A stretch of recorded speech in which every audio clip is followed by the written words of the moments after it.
Good morning and welcome back to the VIP seat. Today is November 18th. It is heavy Q4 right now. Everyone is crazy and busy, including us. We are podcasters, but that's just a part-time gig. Jessie and Preston Holland here, and we have to issue a little bit of an apology for something that went in our newsletter last week. Yeah, so like Jesse said, this is not our full-time job. I get a lot of people that ask me like, "Oh, wow, how much time does it take you on the podcast?" The answer is not as much as you would think, because I do have a very full-time job, and the fourth quarter is the very busiest time of year for it. And so we thought that we would automate some of our business with AI. We have lots of friends that are like, "Look at how great AI is. It can really do a lot of tasks for you." And we said, "Okay, that's great. Maybe we'll have it write the newsletter." And AI got incredibly aggressive and took an opinion of its own. And so Yes. it got really aggressive in the newsletter and said some things that, frankly, was not in the episode. It wasn't. It actually came out of absolutely nowhere. So here's the disclaimer: make sure that you're checking your AI before you're automating your business away, because it just gets very, very, very aggressive for no reason. And so, yeah, if you've had a run in, if you've used AI for long enough, you will eventually realize that AI will eventually take over the world, because it's the bad sci-fi part of the sci-fi movies where the robots get angry and a brain of their own and they just start getting very aggressive, and that's what Totally happened. So unhinged, beyond aggressive. The statements I would say would be that it was totally unhinged language. We issued an apology, and I am very sorry for that, but I still can't believe what it came up with based on just our transcript of our show. So sorry, folks, but that's a good reason why you should say subscribe to the newsletter, because you never know what sort of stuff could show up in there in addition to what you hear in the show. nothing crazy from here on out, that is for sure, because we have Nothing put that in more crazy. more checks and balances after that faux pas. So Yes. well, let's talk about getting checks and balances. The NBAA has released a new standard operating procedures manual, and this is Jesse's favorite topic, which is safety. Safety. Well, I won't drag it on for too long so I don't bore people with my cool safety information, even though I think it's awesome. So NBAA and CAE, all the training centers have been working on standard operating procedures, which for those who don't know is, pilot speak for SOPs. These are the standard things that you use in the cockpit, the language that you use, the way you call things out, just some of the really fundamentals of the flight deck operation. They've gotten together, and this is genius, and this is on the back of something else that's genius, but they've gotten together and created a standard manual so that operators now, can go into CAE. Everybody's speaking the same language. We're no longer coming at the training center with all of our, this is what we do here, this is what we do there. 135 companies, like there's almost 2,000 of us, and there's many more Part 91 operations. So getting the standardized procedures means that everybody in the industry is talking the same language, which is going to be huge for safety. And it's also coinciding with, and this is going very slowly, but standardized training programs are also coming out. That's been something the FAA has been working on for a couple of years. There's a working group that's actually putting all this stuff together. So I think it's great. I think it's desperately needed and will help reduce accidents in a significant way, because everybody will be doing the same thing no matter what kind of operation you're at. Yeah, super interesting. Jesse, I am going to ask you some questions because I'm not nearly as educated in this. So we're going to turn this into a I hope I little can bit of an answer interview. them. Okay. Let's see if you can answer. Let's see if you did enough of a deep dive into this story. Um, so is this SOP going to be enforced? Like, is it everybody has to use this, or is it everyone should adopt this and it would be great if you did? It's optional, but I think everyone will. This is what happens when you open up a 135 operation, is that you get a manual from Joe's cousin who also ran a flight operation, and you copy and paste that manual and you keep tweaking it until it works for your operation. So essentially it's like they're putting the blueprint out there for everybody to just go ahead and cut and paste. And well, I did say it's optional, but actually no, I take that back, because this is going to be standard at the training programs as well. So CAE, flight safety, they're all going to be enforcing this. So it's not like from a regulatory perspective, but that's what they're going to start using. And I think they expect everybody to adopt that. I don't think that there's a regulatory component, but someone can shoot me a message if I'm wrong here. No, that's super interesting. I think that it's going to be good to kind of make a uniform standard, and then pilots become more portable, directors of maintenance become more portable. I think it's good for the overall industry. I've talked to some operators where it's like, oh yeah, Steve over there holds the keys to knowing all this stuff, and if we lost Steve, then that would be bad. And so I think that this helps, kind of shore up a little bit of that and make everybody a little bit more standardized, which is good. Yeah. Well, I mean, you compare us to the airlines. The airlines have hundreds and hundreds of thousands of people working on these different things, and they can come up with SOPs, at scale. And it may change a little bit airline to airline, but we haven't been able to do that as 135 because we've been so fragmented, so many small companies. I think this is great for everybody, and I hope everyone continues on the standardized path, especially as more airplanes come out with standardized training curriculum. That again is going to be optional, but when it comes, I hope everybody goes to it because again, it makes pilots portable. Everybody's speaking the same language no matter what operation they're at. Yeah, no, that's really good. Thanks for bringing the safety to the front and center as always, which is why we love having Jessie and her work with Private Aviation Safety Alliance. So there's a free plug for her nonprofit where it's kind of bringing all these types of issues to the forefront.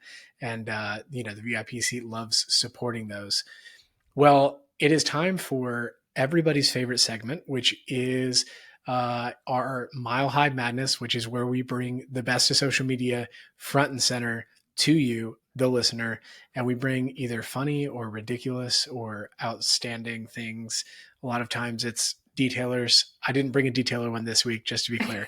But it's some of the most ridiculous things on social media. So Jessie, you want to give us yours first?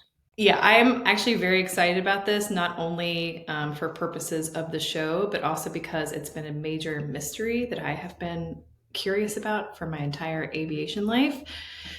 So if anyone's ever been on an Airbus, you know that sound when you're first getting ready to take off and you're like, oh, oh, oh, oh. They don't have it on the Boeing, it's only on Airbus. This is the device that is making that sound. Interesting. You hear it? So when you're inside that cabin, this is the thing that's making the noise. That sound well. Right? And the caption for anyone who can't see it is, I can finally die in peace, and I can indeed die in peace, and I know exactly what that part is and the sound it's making.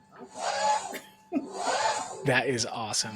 Yeah, we love that sound, and we love our commercial friends and our Airbus corporate jet friends who have that sound, and it is unmistakable when you are on an Airbus aircraft and you hear that. So that's really cool. I feel smarter now, and everybody who's listening to the show, then you can, once you look at the social media post, then you can tell the person sitting next to you, actually, that sound is blah, blah, blah, right? And you can sound smarter. The ground transfer power unit, I think. Something like that. Transfer, you just call it transfer unit, like everybody knows the name. Yeah, duh.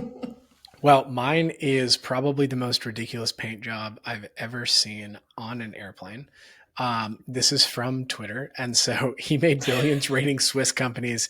He spends today flying a shark jet called Profit Hunter, which is a Embraer. I think it's like an ERJ 135 of some sort. I think it's the same aircraft that Tyler Perry flies around.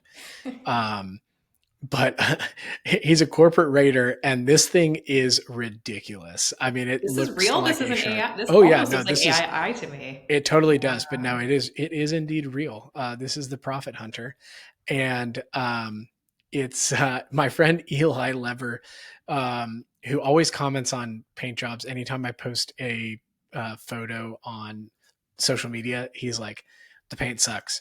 Like every time. I mean, it doesn't matter. Like if it's kind of cool, crazy, he's like, that paint's boring. And so he tagged me in this and said, finally, a paint job that's cool. Love it or hate it. It is cool. And so that is a little bit ridiculous. But yeah, Profit Hunter. Nice. Let's see. Let's look it up. That's one of the problems. Well, just talking about paint for a second, I agree that too many airplanes are painted in boring colors. But the problem is, it's like when you go to sell your house one day, you want everything painted like kind of beige, so no one will go like, "Ooh, that wall choice was interesting." It's the same thing with airplanes. Like having white tails or having something simple makes it more marketable later on when you're going to sell it. It is a new Profit Hunter E195 E2. painted in a special Tech Eagle livery. So it's a it's a crazy looking airplane. Um, I don't know if this is actually for private use, to be honest, but it is pretty crazy. And if that is true, that this billionaire corporate raider is now flying around on Profit Hunter, then good for you. But it is a crazy Well, paint job. there was another profit hunter. I was at the Paris Air Show a couple years ago, and one of the demo aircraft for Embraer, it was a regional jet, had profit hunter on it, but it wasn't nearly that cool. It was just like, just had the name on there. It didn't have a shark face on it. So interesting. Yeah, who knows? All the livery experts are like, livery. Is it livery or livery? It's something that like seems I think livery. controversial. Livery. I think livery. All the livery experts are like yelling at their car right now, like it's blah blah blah. So, how dare you? Airplane people, they're very opinionated. No. Well, airplane people are very opinionated. And speaking of things that airplane people are opinionated on, is new forms of propulsion. Both hydrogen and electric have some headlines this week. And I think that it's very exciting for some of the progress made. And it's like, hey, look, they're actually getting certified. They're actually flying. That part's pretty cool. Yeah, it's we don't usually cover a lot of the eVTOL stuff because honestly, it's like a lot of news sometimes and not a lot of substance. But I think this is one of those weeks where we're actually talking about things because there's some real substance happening here. So for one, anyone who knows Pipistrel, they were already EASA certified, but they just got their Canadian certification this week. They're flying right now in the US under a light sport exemption, which is I think the way a lot of the eVTOLs are going. So pretty cool for them, exciting. I imagine that as a really good trainer aircraft potentially. It's already being used a lot of places. But in addition to that, there's also new hydrogen news.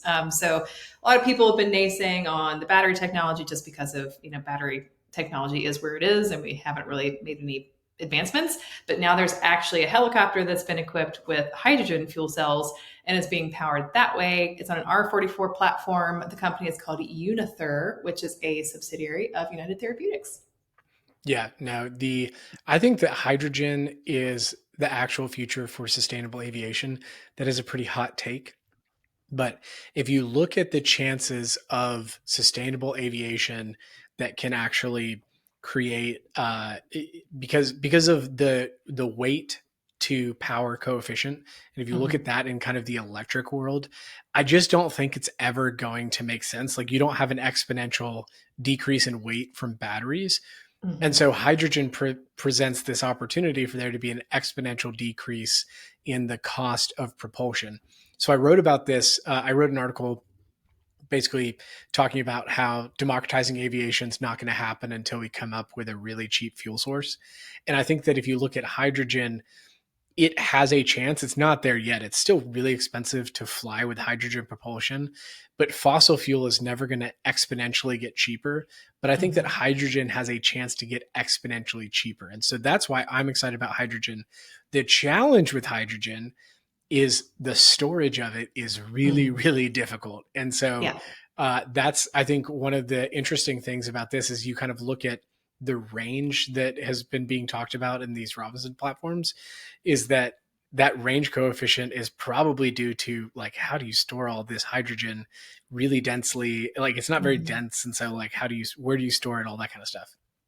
Yeah, but I mean, we're talking about here, and look, the CEO of Robinson chimed in on these articles and said, hey, look, this is not happening tomorrow, but hey, maybe 2030s, we're looking at maybe a 200 nautical mile range on the R66 if equipped with this kind of technology. So that's a real helicopter platform. Going 50 nautical miles isn't going to do much. Doing 200, that's significant. You're talking real air tour business. You're talking real passenger transport business. And I think the really cool thing about hydrogen too, there's a lot of, issues that have to be solved. But one of the neat things for helicopters specifically, when you think about it, is the noise, because fuel cell technology, a heck of a lot quieter than a turbine jet engine. So I think that's really fascinating. But there's still some stuff with hydrogen. I was reading a bit on like the production of hydrogen. And right now, guess what the cheapest way to do it is to burn natural gas to make the hydrogen. So there's still some issues with that need to be overcome. But there are other technologies that might make it cheaper. Yeah, no, it's super interesting. The one thing, you're a resident helicopter gal. is you're still beating the air into submission. So I'm not sure you're going to be able to get over that noise problem. Mhm. But it does eliminate the jet turbine. So we will give you that. The fixed wing folk will give the rotor wing folk that you can Sound of decrease the freedom. jet noise, but the wah wah wah, that part, not sure you're going to get rid of that. There's some technologies. I mean, I did a demo in the Airbus 160 recently, and there's things like, they're changing the shape of the actual rotor blade. If you put like ripples in it, it makes it quieter. So there's stuff that's happening out there. But the hydrogen thing is just we'll have to see how this goes. I mean, it is burning less emissions at the tailpipe, but there is still like a whole production issue. But I was also reading they're working on technology to embed hydrogen in like a solid state, so you don't have to put it into like a tube and compress it. So I don't know. There's a lot more, I think, potential for technology with hydrogen than there is with batteries today. So I think you're seeing a lot of people shift over to that concept. Yeah. And range anxiety is a real thing with electric. Mhm. Like for me, it's the reason why I haven't switched to Tesla, because I'm going to have range anxiety that I'm going to end up in the middle of nowhere with a dead battery. And when you're in the air, that becomes a bit of a problem. So, Oh, that was the other safety thing too, I forgot to mention. So because you have a fuel cell stack, the other piece of this is just like, the single versus the twin engine helicopter concept. Like, okay, two is better because of redundancy. If something happens to one, you can get down on the ground, with the other. Fuel cells, because there's multiple in the stack, you start to have failures. There's built-in redundancy with the system as well from like an energy standpoint. So you lose one fuel cell, you lose two, you can start to make decisions based on those failures. So kind of interesting. that is interesting. I mean, less moving parts is always better for aircraft in general. So less Mm-hmm. points of failure. That's really interesting. And Speaking of failure, redundancy of critical systems is huge. speaking of failures, there a mobile lounge crashed into terminal and 18 were injured, and I'm laughing because no one died. So if 18 people are injured, that's really sad. But I'm going to be honest, I did not even know these existed because I don't spend much time at Dole's. And the concept of these, and also I think calling it a mobile lounge is a bit of a stretch Yeah. for what it is. Like a lounge, like you're thinking, oh, the Delta, like I get on the Delta lounge and the Delta lounge is going to take me to the next airplane. That sounds great. It's not that.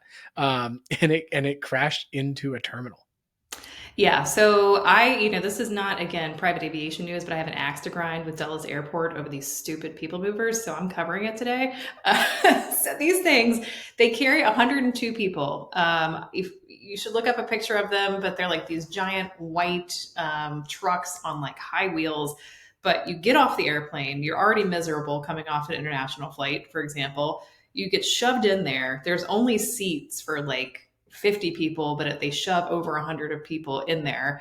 So you get in there, you're stacked with all your suitcases. It's extremely uncomfortable. And apparently, this is not the first crash that has happened. Someone actually has died from these people movers over the last 10 years. They've been involved in 16 crashes over the last 10 years, which I had no idea. But it makes sense because there's no seat belts.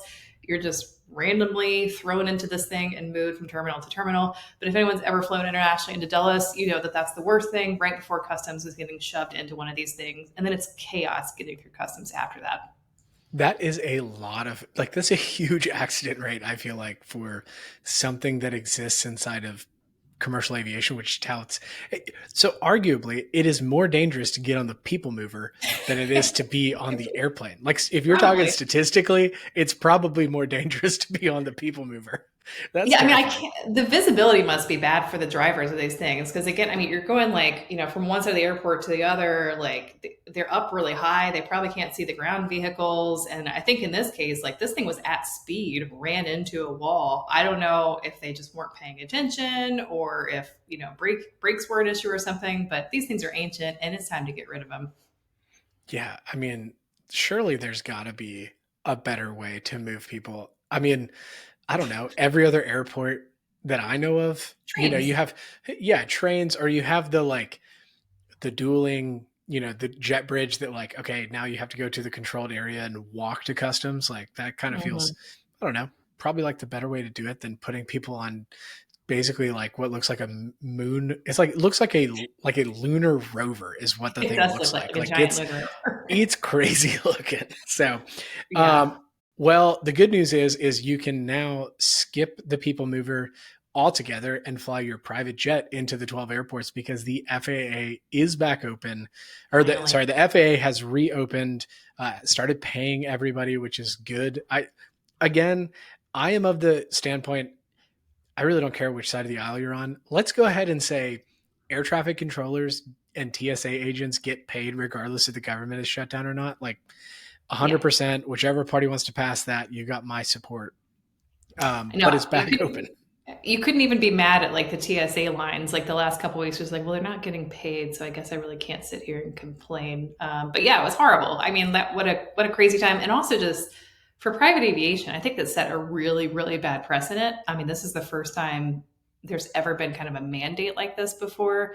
And that's not a good direction to go, because we do this once. That means, all right, it's a slippery slope until they say, okay, no private jets at all allowed at Chicago or Dallas, and look, we have reliever airports and smaller airports, but there's a lot that goes on. And I don't think there should be a blanket rule against that. When you have to clear customs at your first reason, like That's another I think problem. Yeah. it's not even your first reasonable. It's like the first one that you can get to, you have to clear customs there. Mhm. And so I know that was like the big argument with LAX, like private jets not going to LAX, was you couldn't really clear customs coming back from Asia for a couple of Mhm. days. I mean, you could, but you kind of have to reroute, go to San Francisco or, some other airport that you could actually fly into, Right. which creates a lot of chaos for general aviation and private aviation. So, yeah, I think that it's a good thing, but I think it has empowered the really loud people that have pretty ignorant assumptions about our industry. It's empowered them to basically be like, look, see, we did it once. We should just go ahead and ban private jets altogether, right? Like Mhm. it really feeds into a lot of this, I don't know, the stuff that we Yeah. don't like to see.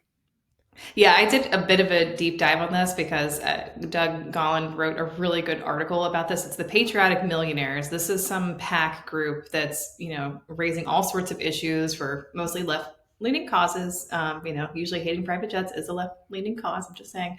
But uh, this group, I mean, you go back and look at their history, and she said some pretty crazy things. How much they manipulate the media and how politicians need to manipulate the media. And, like, this stuff happens, but the leader of this group has said it specifically, which makes you go like, okay, this is obviously just for politics, not because it makes any actual sense. And because you've done the research on the issue, it just sounds really good for people to hear. But I worry about where we're headed. I think after this, the discussion about ATC privatization, banning of private jets at certain places is going to continue. So we got to keep our heads on a swivel and make our voices heard about the good things that the industry does.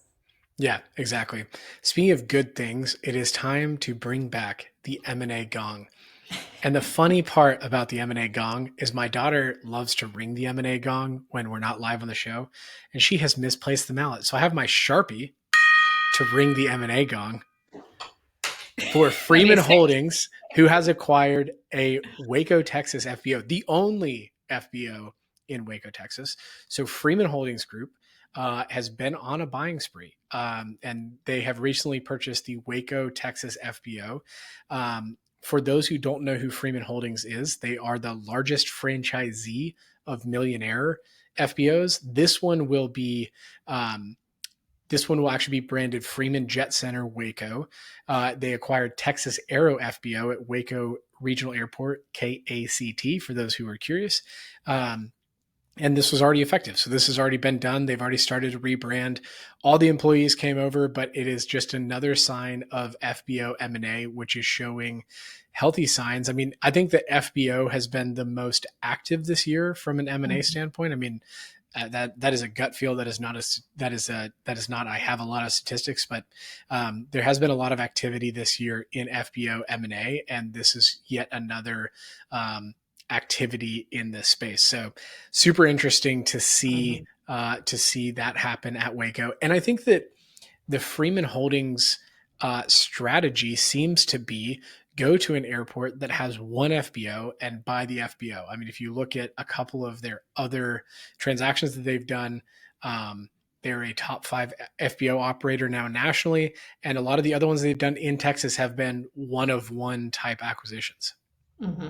Yeah, well, and they also have gotten into they purchased over have a majority share of ACI Jet, which is a 145 and aircraft management company. So they're doing a lot. I've read they have 24 FBOs at this point, and it's interesting too to see them kind of moving away from the millionaire franchise and actually branding it with their own name. But I know you did a deep dive on this, Preston. So what have you uncovered in terms of maybe why they're doing this or what's going on? Yeah, so I don't know why, but I will tell you this: that of their FBOs, you've got 6 Freeman Jet Center locations now. So Abilene, Waco, Academia, that's in New Iberia, Louisiana. Didn't even know about that. Lake Charles, Pueblo International in Pueblo, Colorado, and Syracuse, New York. So those are the 6 Freeman Jet Centers.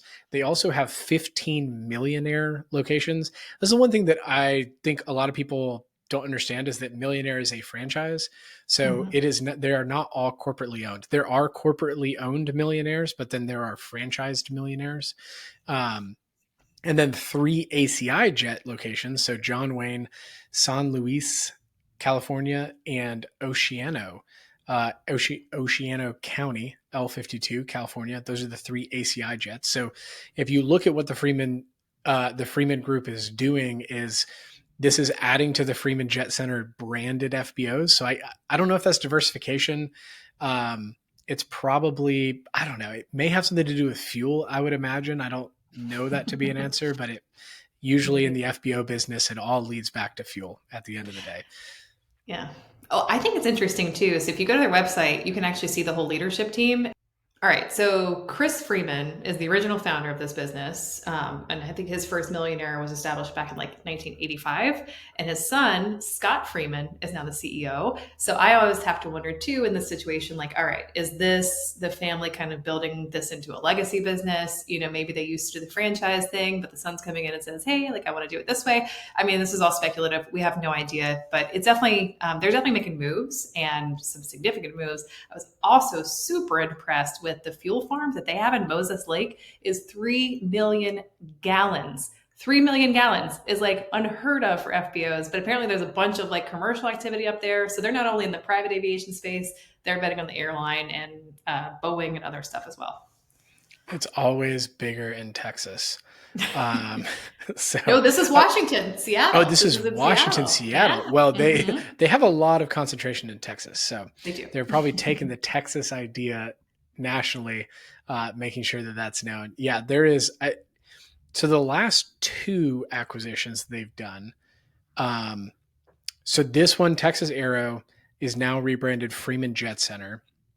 The one before that is Lubbock Aero, which is now Millionaire Lubbock. So it's not, and then you have Abilene Aero at Abilene, now Freeman Jet Center Abilene. So it's not like a 1-for-1. I mean, it's not like, oh, they're only doing one and not doing the other. I think it's probably a little bit of diversification. Strategic stake in ACI Jet in 2021, St. George, Utah to Millionaire St. George in 2023. So I don't think that it's here's the one strategy or the other. So I think that there's a little bit more at play here. I mean, when you're a franchise, you have to pay somebody some franchise fees. It is just the reality of it. So I would imagine it has something to do with territory, right? And then not having to have exclusive or things like that. When you get into franchise businesses, a lot of times you have these kind of, everybody's aligned. And then if you want to do something that's outside of that alignment, then it doesn't work. Somebody else owns that territory or whatever. So I'd imagine that it's just, hey, we've got growth and we know the business and we've been in the FBO business for a long time. I would imagine that private equity calls them every other day to try and buy them out, because that's what they like to do, is buy these FBOs. So, but no, we love M&A. This is good activity for the industry. For the single mom and pop operators, there is hope. Even if you're the only FBO on a field, you may be able to be acquired. So That is what is exciting. Well, that brings us to the end of the commute. So as you are going into the office, we need you to do us one big favor. We need you to tell 2 people at your office about the VIP Seat podcast. Share the newsletter with them, share the podcast with them, make sure that they listen. The Ken Rickey episode is probably a good one to start with. That's one that got shared around a lot of different offices. Share this one. We'd love to be able to grow the show organically with you, the listener. It means a lot to us. I know I got a lot of feedback on the last couple ones of our shows. We are growing in the rankings really fast, and it is only because of you, the listener, that we're able to do that. So we are super thankful and appreciative. Until next week, I am Preston Holland with my awesome co-host, Jessie Nayor, and we will see you next week.